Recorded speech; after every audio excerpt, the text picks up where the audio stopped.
Good morning Rameswaram. ഞങ്ങളത് ഏകദേശം ഒരു പുലർച്ചെ 4:30 ആയപ്പോൾ റൂമിലെത്തി സെറ്റിലായി. പിന്നെ കുറച്ച് നേരം ഒന്ന് കിടന്നു. ഇപ്പോൾ സമയം ഏകദേശം രാവിലെ 6:30 ഇത് റൂമിൽ നിന്ന് നോക്കിയാൽ കാണുന്ന വ്യൂവാണ്. ഇതിൻ്റെ തൊട്ടടുത്ത് തന്നെയാണ് ഞങ്ങൾ റൂം എടുത്തത്. ഇപ്പോൾ നമ്മൾ എങ്ങോട്ടാണ് പോകുന്നത് വെച്ചാൽ, ആദ്യം നമ്മൾ കടലിൽ സ്നാനം ചെയ്യാനുണ്ട്. അപ്പോൾ നമ്മൾ കടലിൻ്റെ ഭാഗത്തോട്ടാണ് പോകുന്നത്. കുറച്ചധികം നടക്കാനുണ്ട്. ഈ അമ്പലം ഏകദേശം ഒരു 15 ഏക്കറോളം വ്യാപിച്ച് കിടക്കുന്നതാണ് അമ്പലം. ഇതിൻ്റെ മുൻവശമാണ്. ഇതിൻ്റെ ബാക്ക് വശത്താണ് കടൽ വരുന്നത്. നമുക്ക് അങ്ങോട്ടാണ് പോകേണ്ടത്. ഫസ്റ്റ് ഞങ്ങൾ വന്ന ദിവസം അത്യാവശ്യം നല്ല തിരക്കുണ്ടായിരുന്നു. കൂടുതലും നോർത്ത് ഇന്ത്യൻസ് ആയിരുന്നു കൂടുതലുണ്ടായിരുന്നത്.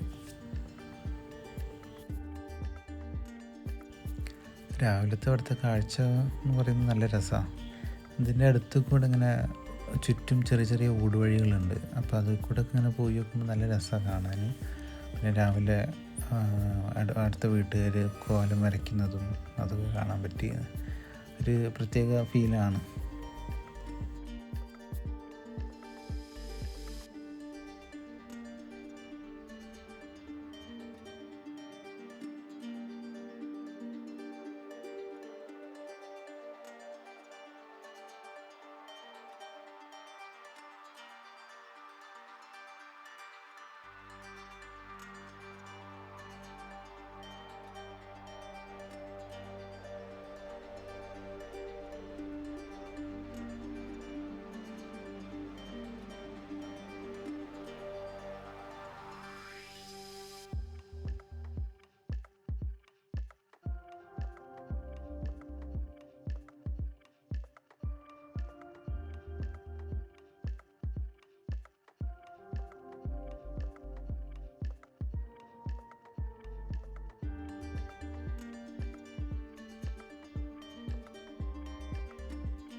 നമ്മൾ ഏകദേശം ഇപ്പോൾ കടലിൻ്റെ അടുത്തെത്തി.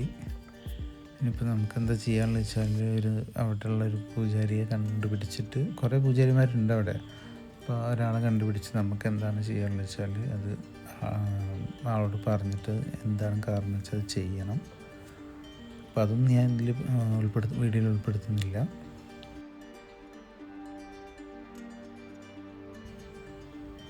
കടലിൻ്റെ പക്കത്തെ തിരക്ക് കാണുമ്പോഴേ നിങ്ങൾക്ക് അറിയായിരിക്കും എത്രത്തോളം ആളുകൾ വന്നിട്ടുണ്ട്, അല്ലെങ്കിൽ എത്ര ക്രൗഡ് ഉണ്ട് നിങ്ങൾക്ക് മനസ്സിലാവും. ഇവരെല്ലാം ഓരോ എന്താ പറയുക ക്രിയയ്ക്ക് വേണ്ടിയിട്ടും പലതരം ക്രിയകൾ ചെയ്യുന്നുണ്ട്. ഒരുപാട് നമ്പൂരിസ് അവിടെ ഇങ്ങനെ വരിവരിക്ക് ഇരിക്കുന്നുണ്ട്. അപ്പോൾ നമുക്ക് ഇഷ്ടമുള്ള ആരെന്ന് വെച്ചാൽ അവരെ നോക്കിയിട്ട് ചെയ്യിക്കാം. അങ്ങനെയാണ്. പിന്നെ ഓരോ ക്രിയയ്ക്കും ഓരോ റേറ്റാണ്. അത്യാവശ്യം നല്ല റേറ്റ് ഉണ്ട്.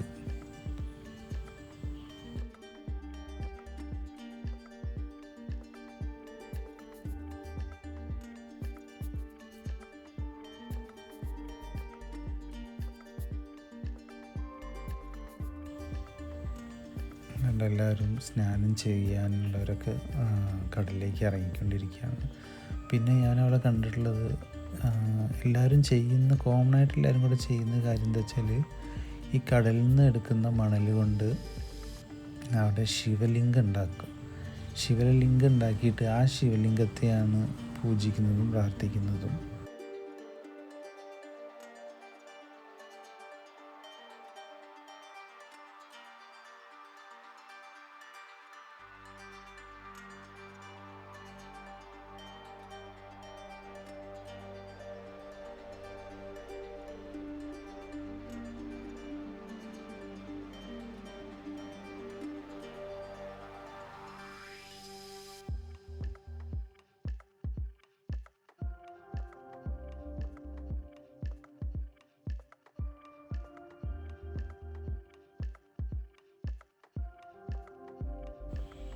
അപ്പം ഞങ്ങളുടെ ഇവിടുത്തെ പരിപാടികൾ കഴിഞ്ഞു. ഇനിയിപ്പോൾ ഞങ്ങൾ അമ്പലത്തിൻ്റെ അകത്തോട്ട് കയറുമ്പോൾ, അമ്പലത്തിൻ്റെ അകത്തേക്കല്ല, അമ്പലത്തിൻ്റെ ചുറ്റുവട്ടമായിട്ട് പല ഭാഗങ്ങളിലായിട്ട് 22 കിണറുകളുണ്ട്.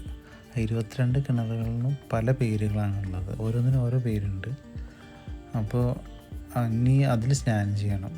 അവിടുന്ന് ഈ 22 കിണറിൽ നിന്നും എടുക്കുന്ന വെള്ളം നമ്മൾ ഒരു കുപ്പിയിലോ കന്നാസിലോ എന്തിലേലും ആക്കിയിട്ട് അത് വീട്ടിൽ കൊണ്ടുപോയി വെക്കണം എന്നാണ് പറയുന്നത്. അപ്പോഴാണ് ഇത് നമ്മുടെ ഈ ചടങ്ങ് അല്ലെങ്കിൽ ഈ ഒരു തീർത്ഥാടനം പൂർത്തിയാവുക എന്നാണ് പറയുന്നത്. ഇപ്പോൾ ഈ കാണുന്നത് സ്നാനം നടക്കുന്ന ഭാഗങ്ങളാണ്.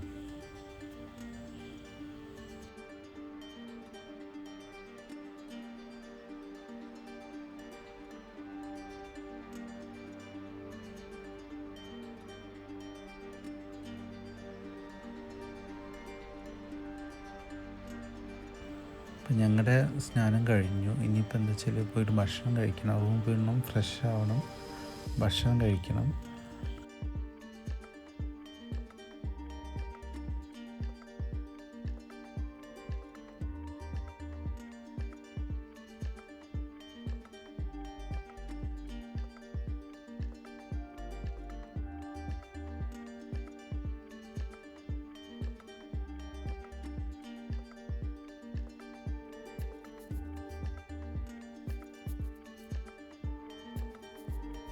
അത് കഴിഞ്ഞിട്ട് വേണം ഇനി അമ്പലത്തിൽ കയറി തൊഴാം.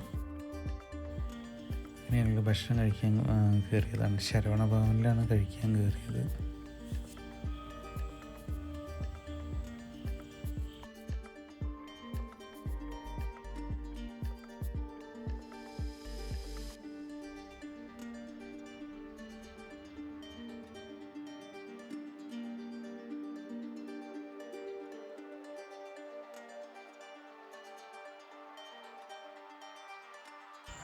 അങ്ങനെ ഭക്ഷണം കഴിച്ചു കഴിഞ്ഞു.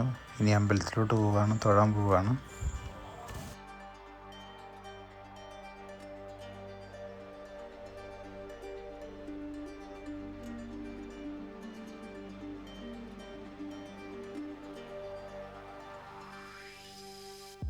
അമ്പലത്തിൻ്റെ അകത്ത് വീഡിയോസൊന്നും എടുക്കാനുള്ള പെർമിഷൻ ഇല്ല, അതുകൊണ്ട് ഇനി അകത്ത് വീഡിയോസൊന്നും ഇല്ല. ഇനി അടുത്തത് ധനുഷ്കോടിയിൽ പോകുന്ന വീഡിയോസ് ആയിരിക്കും, പാർട്ട് 3.